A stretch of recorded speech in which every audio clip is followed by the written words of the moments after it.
ایک مسلمان کا جس طرح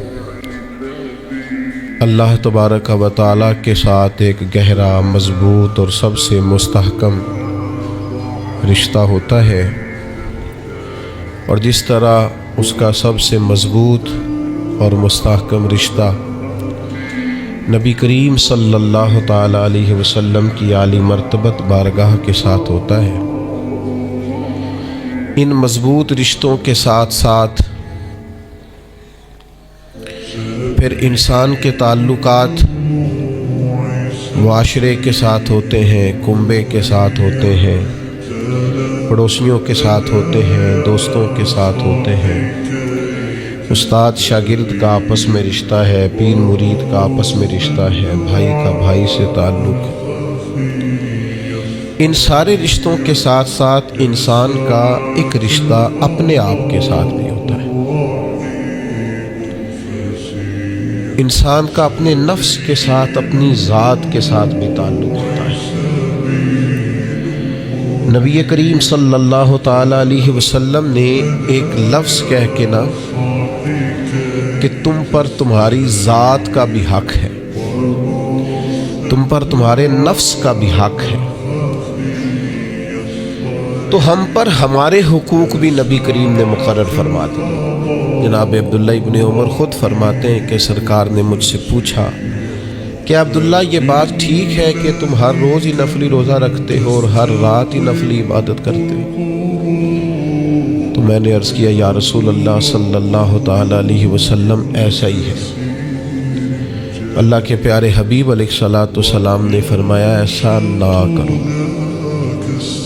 وہ نفلی روزہ رکھتے تھے، ہر روز ہر رات نفلی عبادت کرتے تھے، تو محبوب نے ان سے تصدیق کرانے کے بعد فرمایا ایسا نہ کرو، کبھی روزہ رکھا کرو، کبھی افطار کیا کرو، اور فرمایا کبھی نماز پڑھا کرو، کبھی سو جایا کرو۔ کیوں؟ اس لیے کہ حضور فرمانے لگے تمہارے جسم کا بھی تم پر حق ہے، تمہاری آنکھ کا بھی تم پر حق ہے کہ اسے نیند آتی ہے، تمہاری بیوی کا بھی تم پر حق ہے، اور فرمایا تم سے جو ملاقات کرنے کے لیے آتا ہے اس کا بھی تم پر حق ہے۔ تو یہ لفظ کہہ کے کہ تمہارے اپنے اوپر بھی حقوق ہیں، تمہاری ذات کے بھی تم پر حق ہیں۔ بعض لوگ تصوف اور طریقت کے نام پر بہت مشکل باتیں کرتے ہیں اور بہت مشکل باتیں سناتے ہیں، اور بعض لوگ پھر ان باتوں کا بڑا سخت اور مشکل معنی بھی لیتے ہیں کہ بڑی شدید جد و جہد کرنی چاہیے، ہمیشہ راستہ وہی اختیار کرنا چاہیے جو مشقت والا ہو، ہمیشہ وہی کام کرنے چاہیے جن کے اندر زیادہ دشواری ہو۔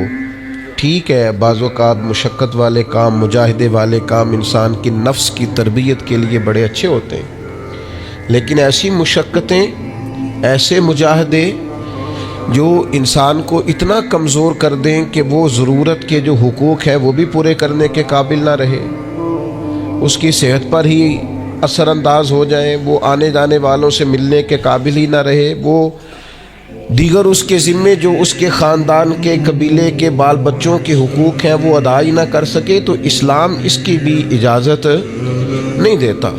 خود ساختہ تصوف اور خود ساختہ طریقت کا جو مفہوم لوگوں نے بنا لیا ہے وہ مفہوم بھی درست نہیں ہے۔ ہمارے بزرگ تھے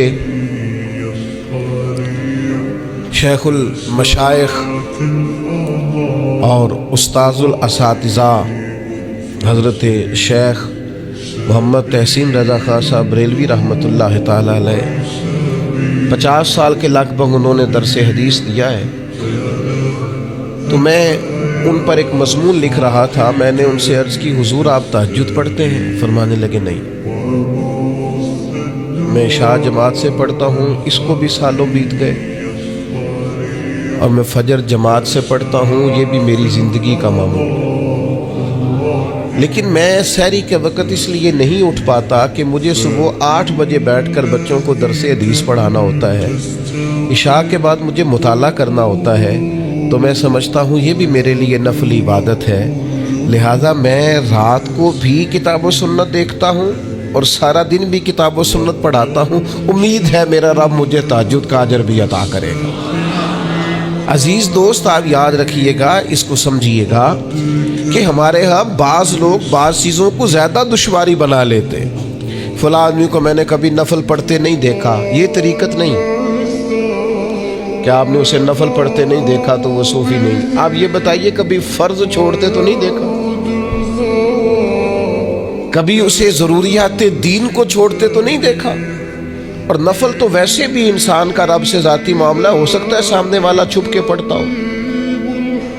ہو سکتا ہے وہ کسی ایسے لمحے میں پڑھتا ہو جب وہ سمجھے کہ اس وقت مجھے تنہائی میسر ہے۔ تو حضور نے فرمایا تمہارے نفس کا بھی تم پر حق ہے۔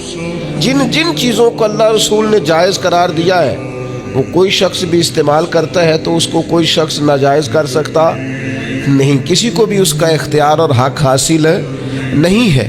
بلکہ صحیح بخاری کے اندر سیدہ عائشہ صدیقہ رضی اللہ تعالی عنہ کی ایک روایت موجود ہے۔ آپ فرماتے ہیں نبی پاک صلی اللہ تعالی علیہ وسلم نے کوئی کام کیا، بعد میں رخصت دے دی، اجازت دے دی، فرمایا چاہے کرو چاہے نہ کرو، نہ کرنے کی اجازت دے دی، پہلے سرکار نے کیا۔ تو بعض لوگ ایسے تھے جنہوں نے اس رخصت سے فائدہ نہیں اٹھایا، وہ کام کرتے رہے، حضور نے اجازت دی تھی لیکن انہوں نے اس اجازت سے فائدہ نہ اٹھایا۔ تو نبی کریم علیہ السلام کو جب اس بات کا علم ہوا تو محبوب نے اللہ کی حمد کی اور حضور فرمانے لگے یہ بعض لوگوں کو کیا ہو گیا ہے کہ وہ ان کاموں سے بچتے ہیں جو میں کرتا ہوں، یعنی جس رخصت اور گنجائش پر میں عمل کر رہا ہوں اللہ کا محبوب ہو کے، وہ اس چیز کو چھوڑ رہے ہیں، اس سے اعتراض برت رہے ہیں، حالانکہ میں اجازت دے رہا ہوں۔ اور پھر اللہ کے حبیب علیہ السلام نے کیا خوبصورت انداز میں اس سارے مفہوم کو اتنا سمیٹا کہ اس کو ہمیشہ کے لیے بند کر دیا۔ اللہ کے محبوب فرمانے لگے مجھے اللہ کی قسم میں تم سب سے زیادہ رب کو جانتا ہوں اور میں تم سب سے زیادہ اللہ سے ڈرتا ہوں۔ تو جب میں کسی گنجائش پہ عمل کر رہا ہوں، جب میں کسی ضرورت پر عمل کر رہا ہوں، تو یہاں ایک دوست تشریف لائے ہمارے پاس تو وہ میں مشورہ دینے لگے کہ آپ کے ہاں بچوں کو چھٹی ہوتی ہے تو وہ تقریباً 1.5 دن بنتا ہے، ظہر کی نماز کے بعد ہفتے کو وہ چلے جاتے ہیں اور اتوار کا سارا دن وہ چھٹی میں رہتے ہیں، تو یہ 1.5 دن پورا ان کا ضائع ہوتا ہے۔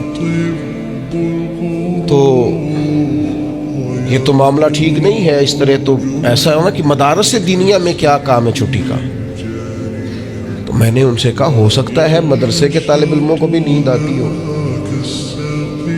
سکتا ہے ان کا بھی کبھی کسی گراؤنڈ میں جا کے کھیلنے کو جی چاہتا ہو سکتا ہے یہ بھی اسی طرح کے لوگ ہوں جس طرح کے عام بچے ہوتے ہیں، ہو سکتا ہے وہ ساری خواہشات ان کے اندر بھی پائی جاتی ہیں جو باقی لوگوں کے اندر پائی جاتی ہیں۔ آپ وہ پابندیاں کیوں لگاتے ہیں جو پابندی اللہ رسول نے نہیں لگائی؟ جس چیز کو شریعت نے بین نہیں کیا ہم کون ہوتے ہیں اس کو بین کرنے والے؟ سمجھے؟ ہاں ایک بات ضرور ہے، ہم اپنے وجود کے مالک نہیں ہیں، اس کا مالک اللہ ہے، وہ خالق ہے ہم مخلوق ہیں، وہ معبود ہے ہم اس کے عابد ہیں، وہ ہمارا مالک ہے۔ ہمیں اپنے نفس کو اپنے وجود کو اس کی فرما برداری میں رکھنا۔ نفس کے حق کا یہ مطلب نہیں ہے کہ خواہش نفس میں اگر کوئی ناجائز چیز پیدا ہوتی ہے تو اس کی تکمیل کے لیے بھی ہم دوڑ پڑیں گے، اس کی شریعت کے اندر اجازت نہیں ہے۔ اجازت اس بات کی ہے کہ جن چیزوں کو شریعت نے جائز قرار دیا ہے آپ اگر ان کا حصول چاہتے ہیں، آسانی چاہتے ہیں تو آپ ضرور ان کو اختیار کریں، کوئی منع والی بات نہیں ہے۔ میں نے کہا بعض لوگ نا بعض چیزوں پر شدت کرتے ہیں، یعنی نبی کریم علیہ السلام کے صاحبزادہ گرامی حضرت ابراہیم علیہ السلام کا وصال ہو گیا تو نبی کریم کی آنکھوں میں آنسو آ گئے۔ تو ایک شخص نے حضور سے کہا یا رسول اللہ آپ بھی روتے، آپ تو صبر کا درس دیتے۔ تو نبی کریم نے فرمایا یہ جو آنسو نکل آئے ہیں نا یہ بیٹے کی محبت کی علامت ہے، باقی فرمایا میرے دل اور زبان پر وہی ہے جس سے میرا رب راضی ہوتا ہے، میں اللہ سے کوئی شکوہ نہیں کر رہا، اس کی تقدیر پر راضی ہوں، لیکن یہ کہ جو انسان پر اللہ تعالیٰ نے کچھ فطری محبت رکھی آپ اس کو بھی قبول نہیں کرتے بعض لوگ، تو کچھ لوگ بعض لوگوں پر زیادہ شدت کرتے ہیں، بعض لوگ بعض چیزوں کے معاملے میں زیادہ شدت کا. حضرت عمر کو نبی پاک نے کچھ نذرانہ دینا چاہا, ہدیہ دینا چاہا. ایک ہے آپ کسی سے مانگتے ہیں, ایک ہے کوئی آپ کو دیتا ہے. ان دونوں باتوں میں وہ جو تحفہ لینا دینا ہے اسے تو حضور نے فرمایا محبت بڑھتی ہے.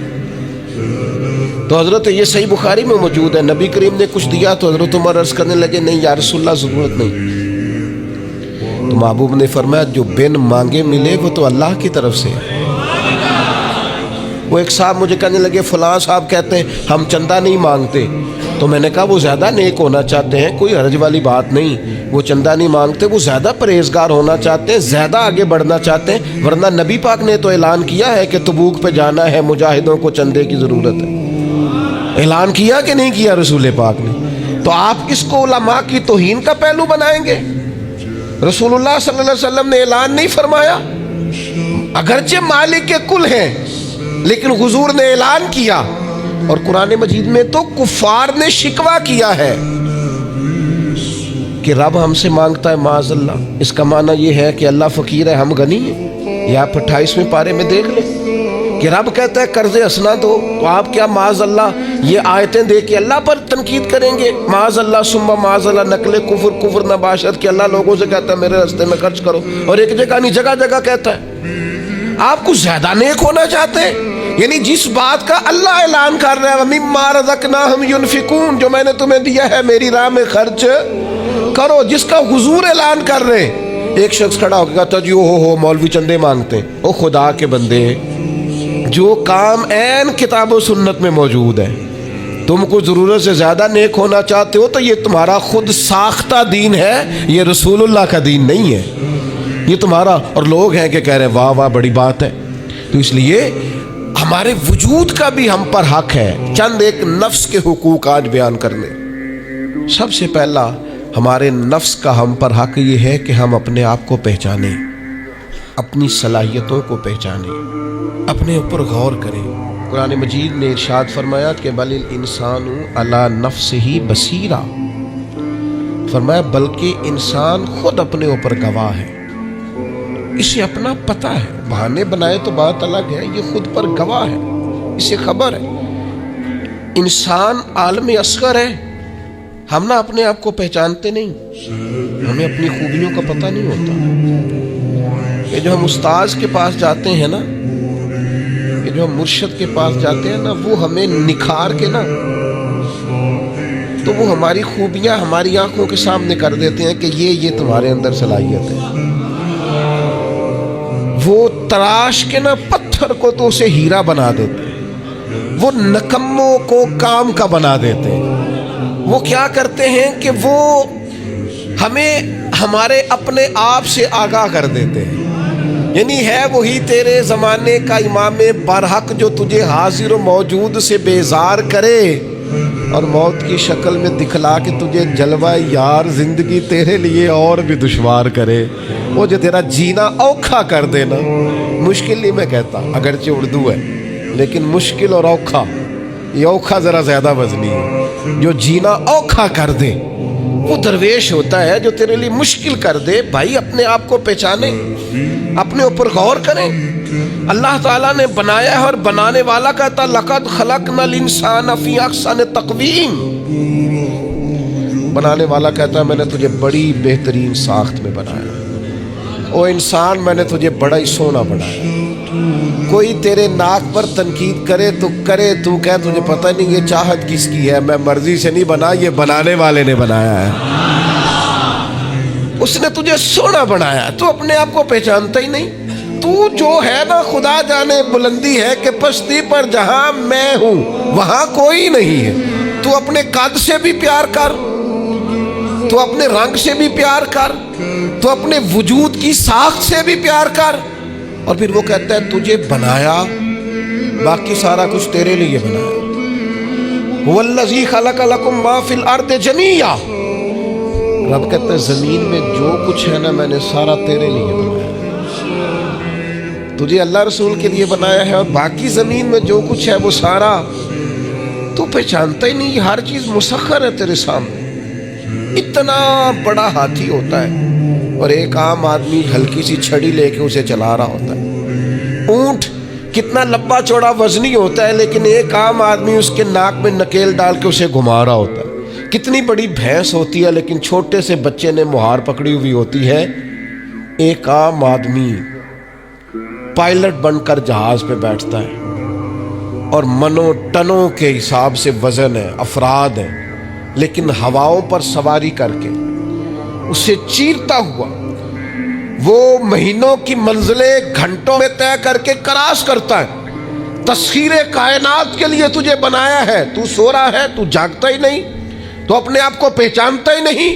اقبال سے کسی نے کہا میں رب تک جانا چاہتا ہوں، تو اقبال کہنے لگے عجب نہیں کہ خدا تک تیری رسائی ہو، پر تیری نظر سے تو پوشیدہ ہے آدمی کا مقام، تو بندے کے مقام کوئی نہیں سمجھ سکا ابھی تک۔ من عرف نفسہ فقد عرف ربا، درویش کہتے ہیں جو اپنے آپ کو پہچان گیا وہی تو اپنے رب کو پہچان گیا ہے۔ اپنی قدر کو پہچانے، اپنی اہمیت کو پہچانے۔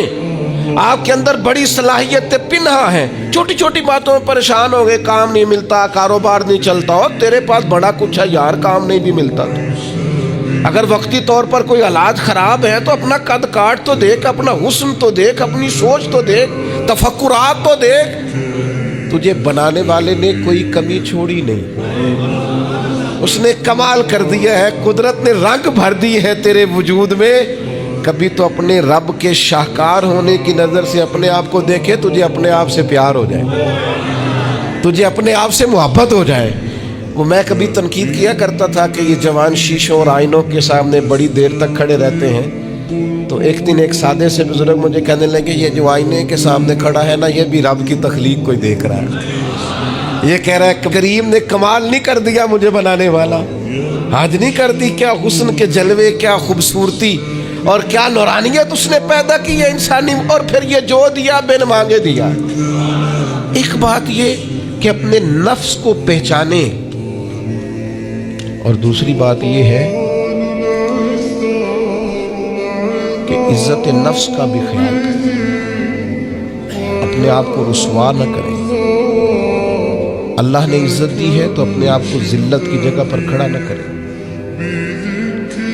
تہمت والی جگہ پہ اپنے آپ کو کھڑا نہ کریں، کبھی اپنے آپ کو اتنا کمزور نہ کریں۔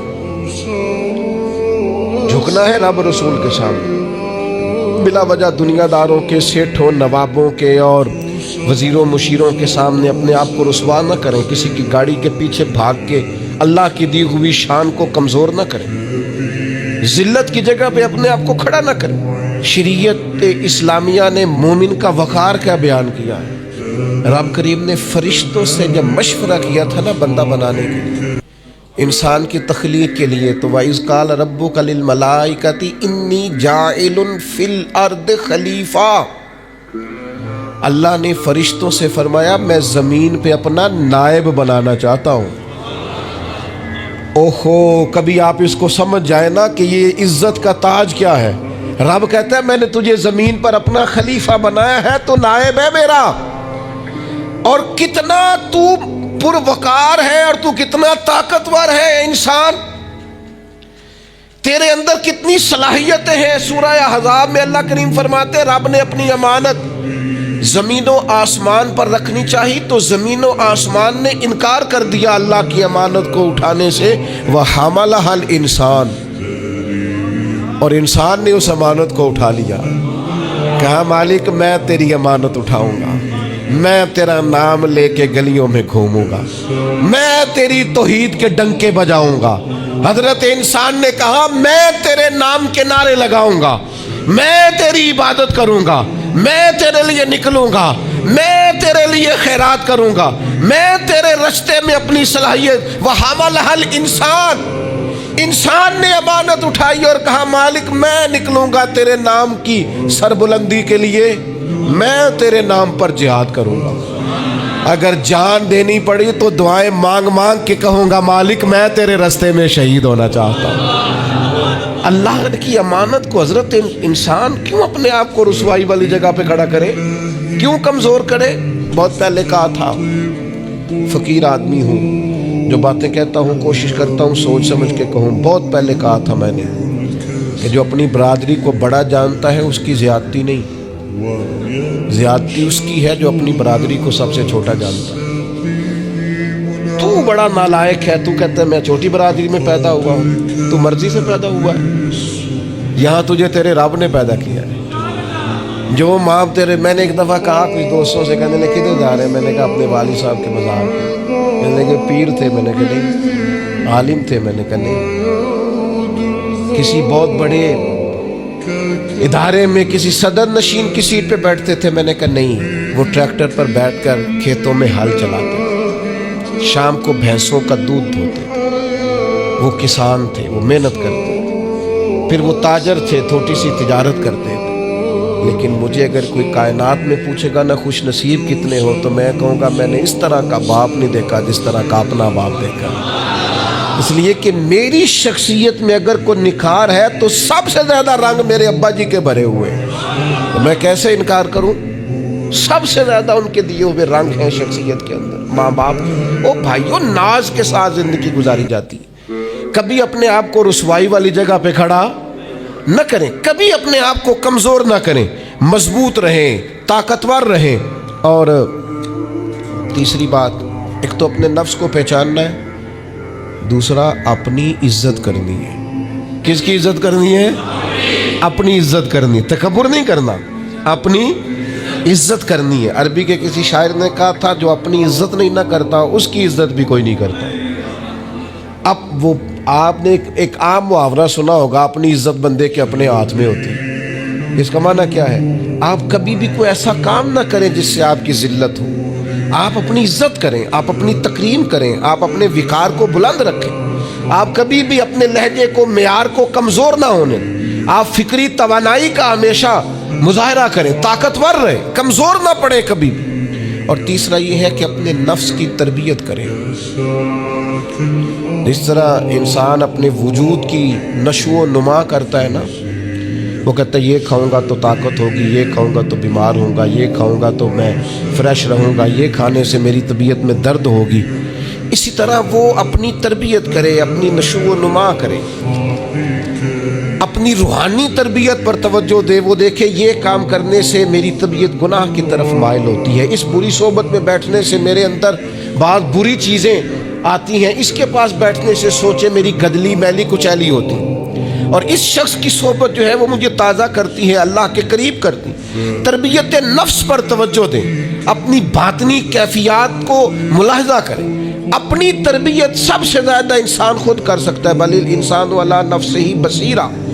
انسان خود اپنے اوپر گواہ ہے، وہ خود محسوس کرے کہ کہاں کہاں میرے اندر غلطیاں ہیں، کہاں کہاں میرے اندر کمزوریاں ہیں، وہ ان ساری چیزوں پر متوجہ رہے۔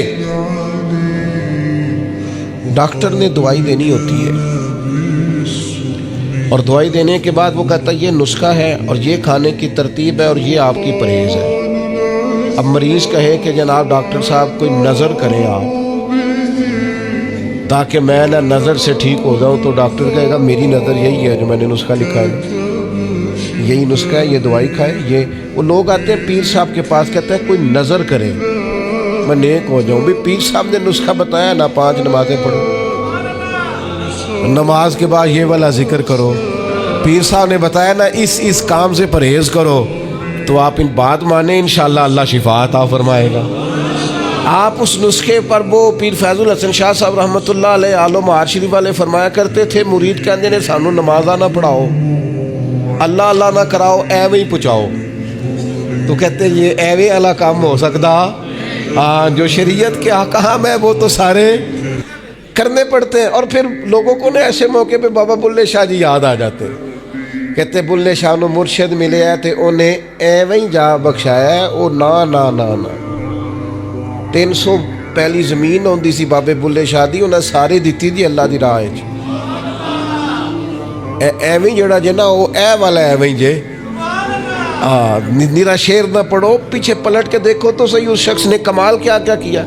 مجھے اتنا نظر آ رہا ہے، وہ بلے شاہ نو مرشد ملیا جنہیں ایویں جا بخشایا، وہ ایویں ان کی عاجزی ہے، وہ ان کی عاجزی ہے، وہ انکساری ہے۔ وہ کہتے ہیں کہ مجھے بہت زیادہ مشقت نہیں کرنی پڑی، ایک ہی مرشد سے سارا کچھ مل گیا۔ یہ اس بات کا ترجمہ ہے، یہ اس کی تشریح ہے۔ من مانی باتیں، من مانی آپ تربیت اپنی کریں، اپنے اوپر غور کریں۔ اور چوتھا، ہمارے نفس کا ہم پر حق یہ ہے کہ اپنے نفس کا احتساب کریں،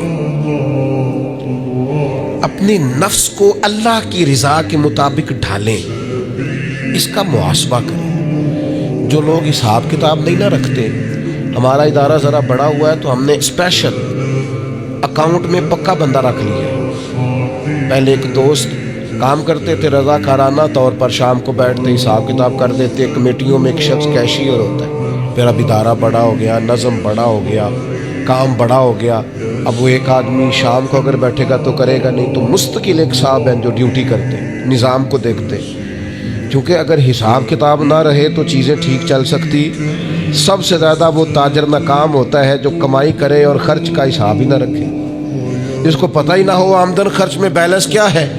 اس لیے حضرت عمر رضی اللہ تعالیٰ عنہ ارشاد فرماتے ہیں، اپنا حساب کرو اس سے پہلے کہ قیامت میں تمہارا حساب کیا جائے۔ اپنے نفس کا محاسبہ ضرور۔ ہم نہ ساری زندگی دوسروں کا حساب کرتے رہتے ہیں، فلاں کہاں سے کماتا ہے، کہاں کھاتا ہے، کہاں پہنچ گیا، کون سی سیاست کی، کس کے پاس اٹھتا بیٹھتا ہے، کہاں سے آتا جاتا ہے، چلاک بڑا ہے، فلاں سے مل گیا۔ اور ساری زندگی دوسروں کا خیال رکھتے گزر گئی، اس سے آدھا بھی کبھی اپنا رکھا ہوتا نا، تو بات کہاں سے کہاں پہنچ جاتی۔ محاسبہ نفس کرنا، اور کتنا کرنا ہے، اس نفس کو قابل بنانا ہے۔